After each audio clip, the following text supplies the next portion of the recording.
The overlooked planet. In the vast archives of the Vexorian Empire, Earth was merely a footnote. Classification: Level 8, minimal threat, minimal value. Just another backwater planet at the edge of an unremarkable spiral galaxy, populated by emotional bipeds with an unhealthy obsession for tribal conflicts, digital entertainment, and sugary foods. No significant military presence beyond their atmosphere. No advanced energy manipulation capabilities. No means of interstellar travel. Just noise. So the Vexorians ignored Earth, content to observe from a distance and dismiss it as irrelevant. That was their first mistake.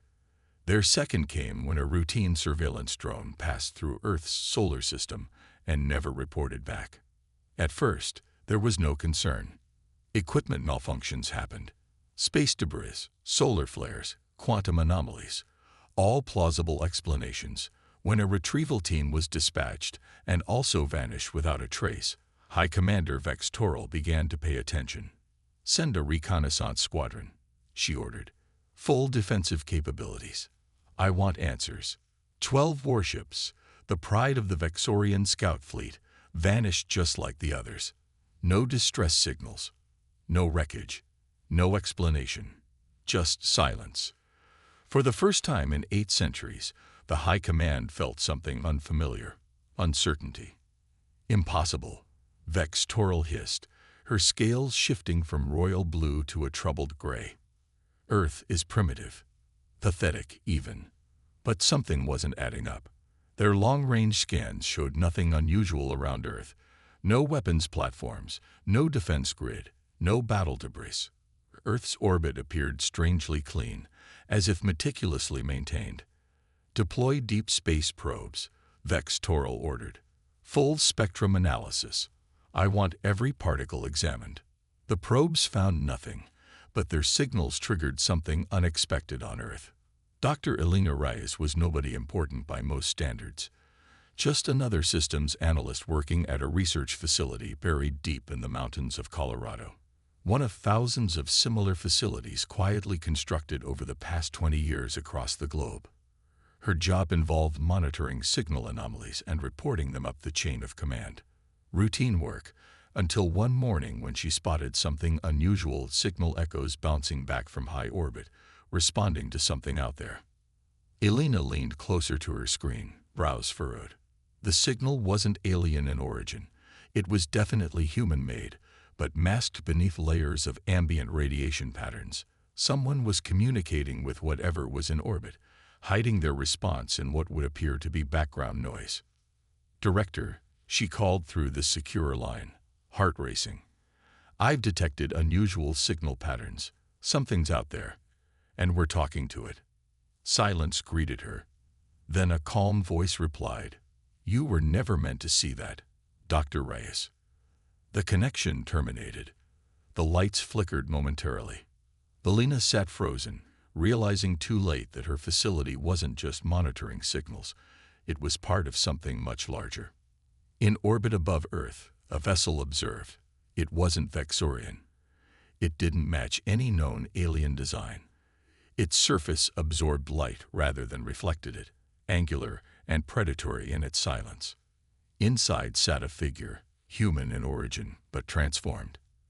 Commander Shen, her skin pale as moonlight, eyes glowing with subtle blue light. She whispered into a console made of material that seemed both organic and mechanical. "They're getting closer," she said. "Initiate protocol chimera." A pulse of energy, invisible to conventional sensors, stretched out from the ship. It wrapped itself around a passing Vexorian probe, and within seconds, the probe died from within. No explosion, no warning, just electronic death. And still, the Vexorians didn't understand. A week later, their entire communication network for Sector 17 went dark. No alarms, no distress signals, just sudden, complete silence. High Commander Vex Toral could no longer ignore the pattern. "Assemble the Judgment Fleet," she ordered, her scales now a deep crimson. 200 ships, 20 dreadnoughts, enough firepower to reduce a planet to molten slag.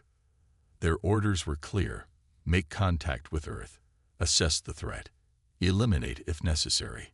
The Vexorians laughed among themselves. This would be quick, efficient, perhaps humiliating for the humans, but necessary.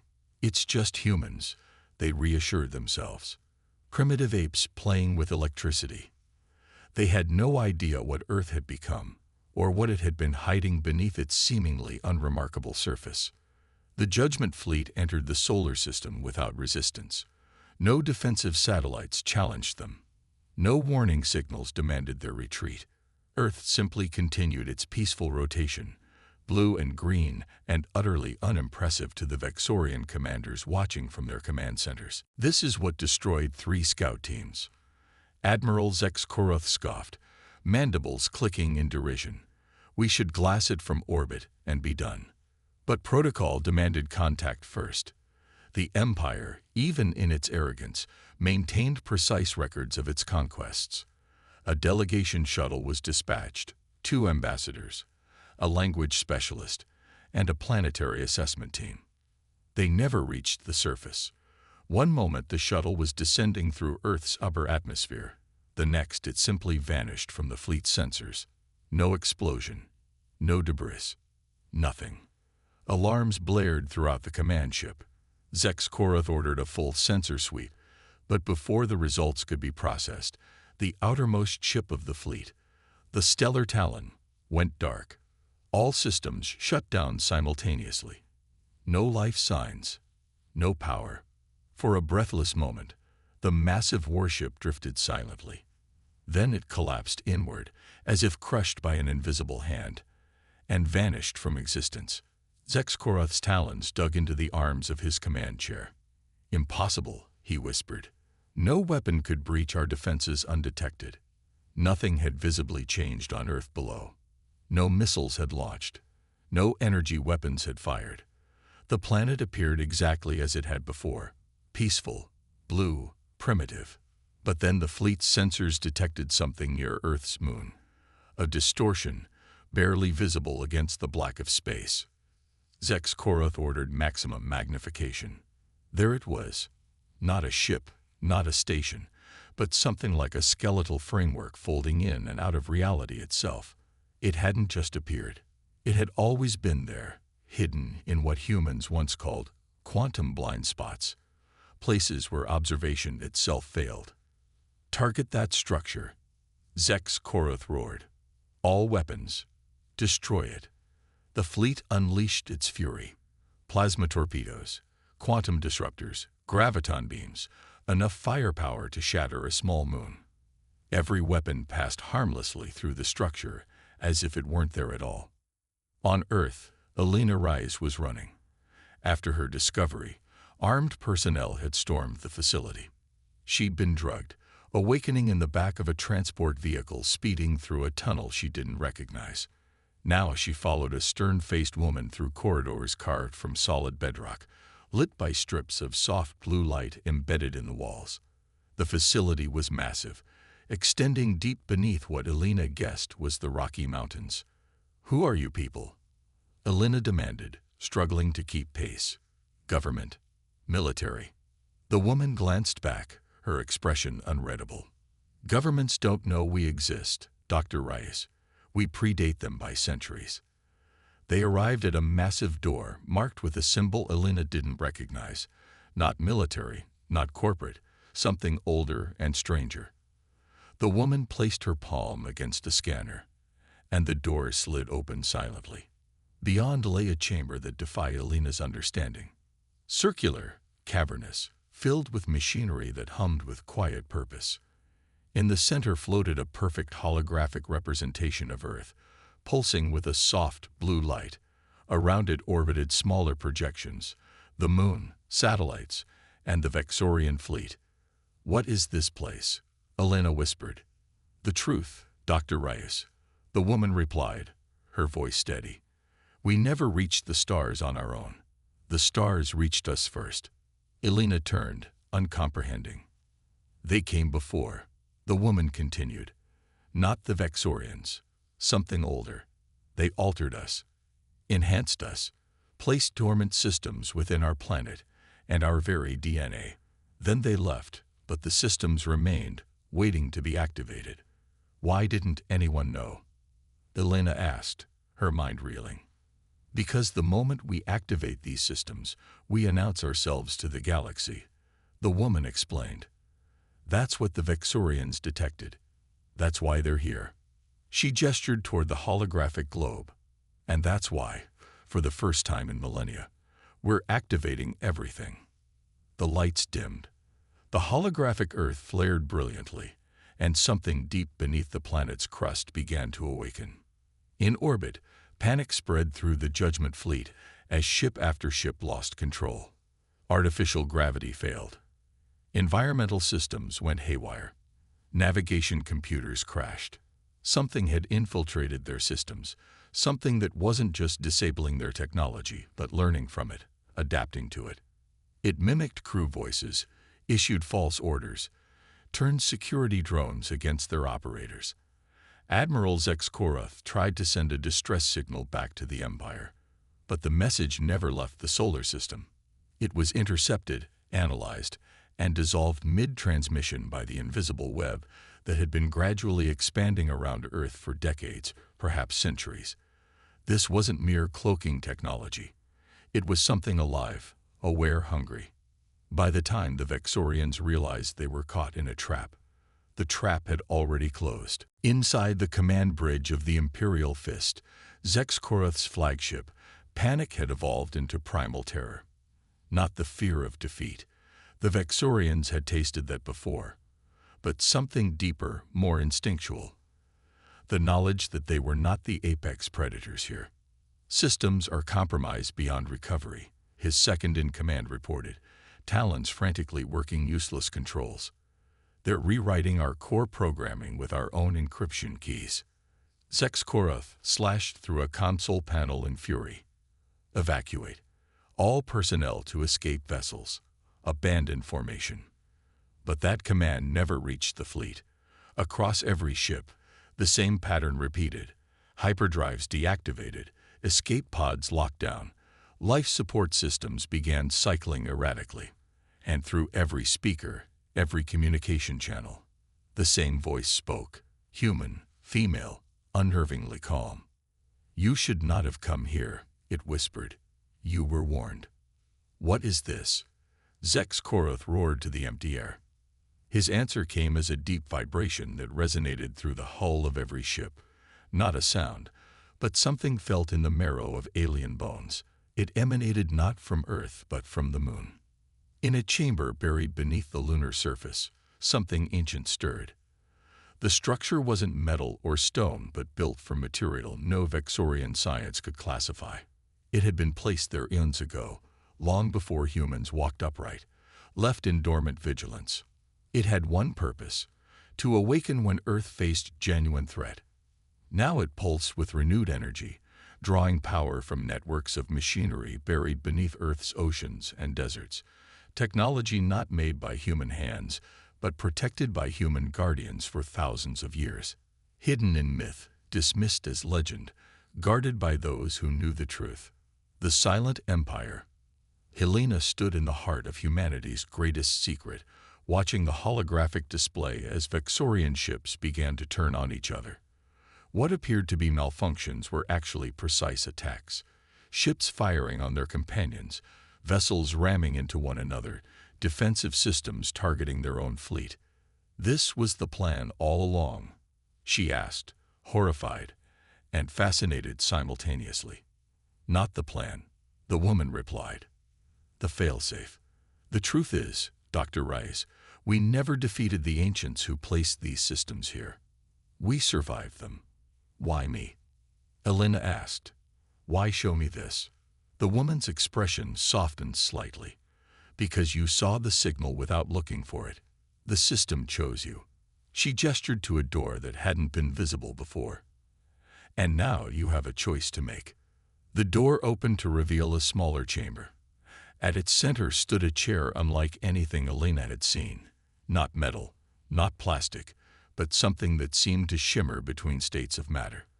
Above it floated a crystalline object, pulsing with soft amber light. What is that? Elena whispered. "We call it the Nexus Key," the woman replied. "One of 7 placed around our world. It doesn't respond to technology or genetics. It responds to consciousness." Elena approached cautiously. "And what happens if I sit in that chair?"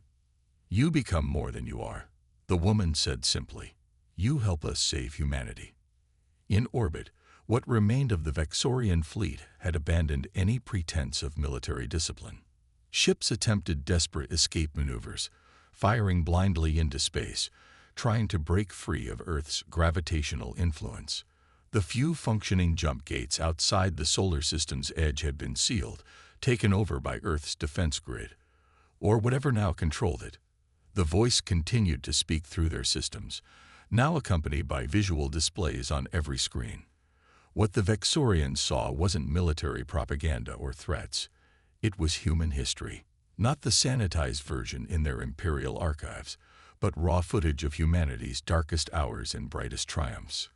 Children in labor camps, cities reduced to rubble, mass graves, and firing squads. Then resistance, revolution, rebuilding. Humans emerging from the ashes again and again, learning, adapting, surviving. "We learned from every scar," the voice whispered across all channels. "We adapted to every wound." The screens went black, displaying simple text in the Vexorian language. "UTUGGUS, no thing. We learned it all alone." With that final message, life support systems across the fleet dropped to critical levels. Admiral Zexkorath, barricaded in what remained of his command center, made his final decision. "Initiate planetary purge protocol." He growled to the handful of officers still alive. "If we die, they die." The Imperial Fist, largest of the dreadnoughts, began charging its main weapon, a graviton cannon capable of shattering a planet's mantle.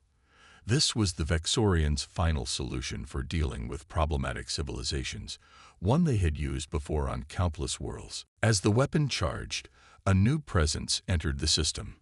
Not from Earth, not from the moon, but from the direction of the sun. A ripple in space, a construct of pure darkness stretching thousands of miles across. Not human, not Vexorian, but something far older and now fully awake. Elena sat in the chair, her heart pounding so hard she thought it might break her ribs. The moment her skin touched the strange material, the Nexus Key descended, hovering inches from her forehead. "Will this hurt?" she asked, her voice small. The woman didn't answer directly. "Pain is relative when you're becoming something new." The key touched Elena's forehead, and the universe exploded behind her eyes. Not with pain, but with information. Pure, unfiltered knowledge flowing into her consciousness like a tidal wave. She saw the ships that had visited Earth before recorded history, the beings who had planted machines beneath mountains and oceans, the warnings left in silence about the dangers of expanding too quickly into the stars. But the Nexus Key didn't just show her the past. It showed her what Earth could become if humanity embraced its true potential.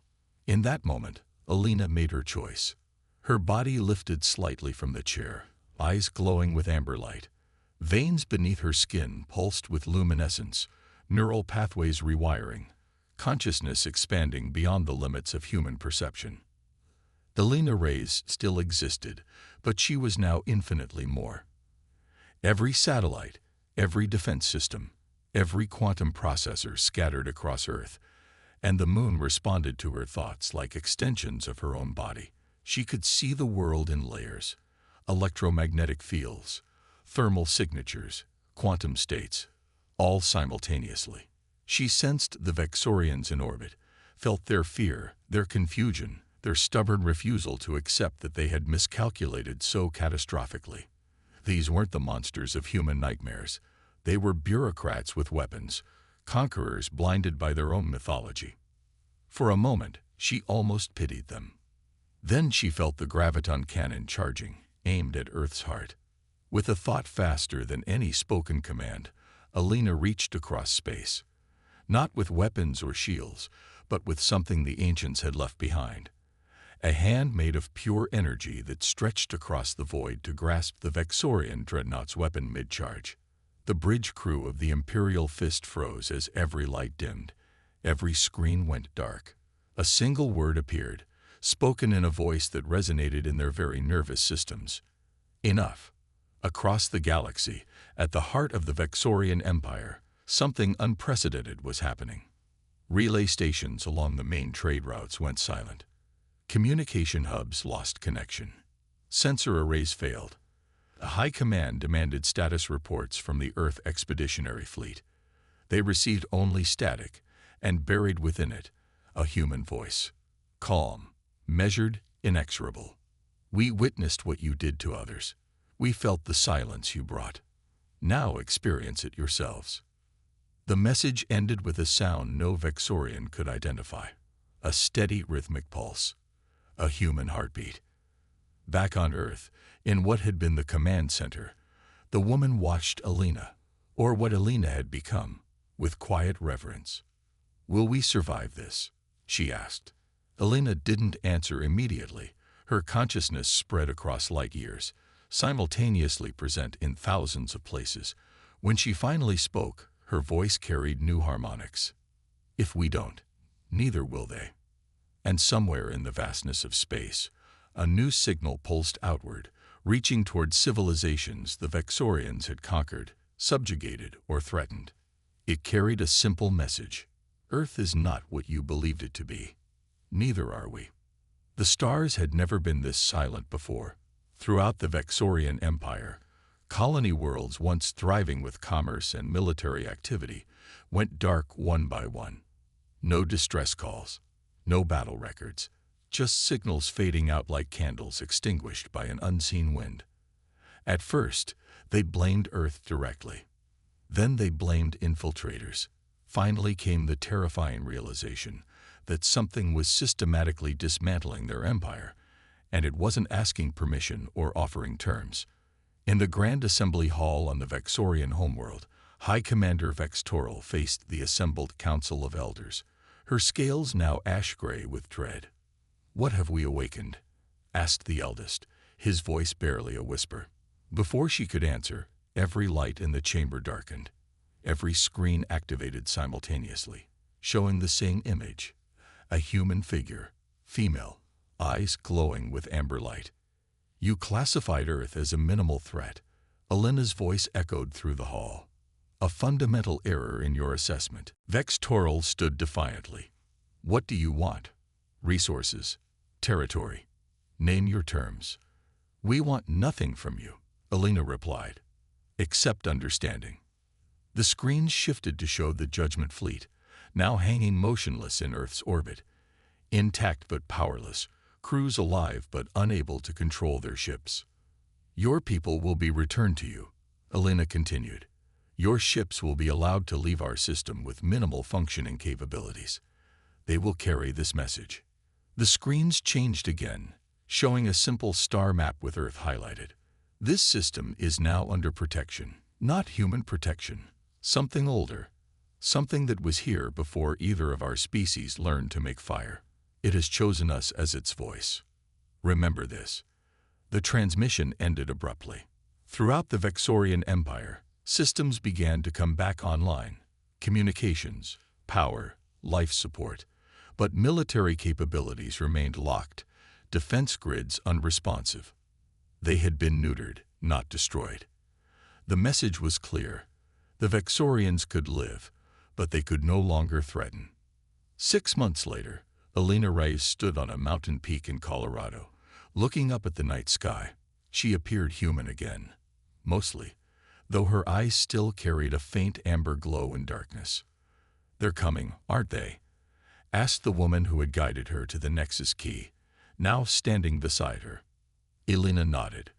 "The others, the ones who left the technology here. They felt it activate. Are they a threat?" Alina smiled slightly. "No more than we are now." Above them, the stars seemed to pulse with new meaning. Earth was no longer just a planet. It was a beacon, a signal fire announcing humanity's true awakening. Not through their own technology, but through inheritance from those who had come before. What happens now? The woman asked, her breath visible in the cool mountain air. Elena looked up at the night sky, where distant pinpoints of light were no longer just stars but potential destinations, possible conversations, future allies and adversaries. Now, she said quietly, we join the real conversation. Far beyond the edges of the solar system, the crippled Vexorian fleet limped homeward, carrying their wounded pride and a message that would forever change how the galaxy viewed Earth.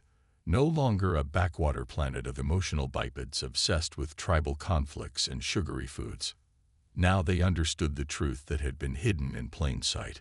Earth hadn't been overlooked by the ancient powers of the cosmos. It had been chosen by them.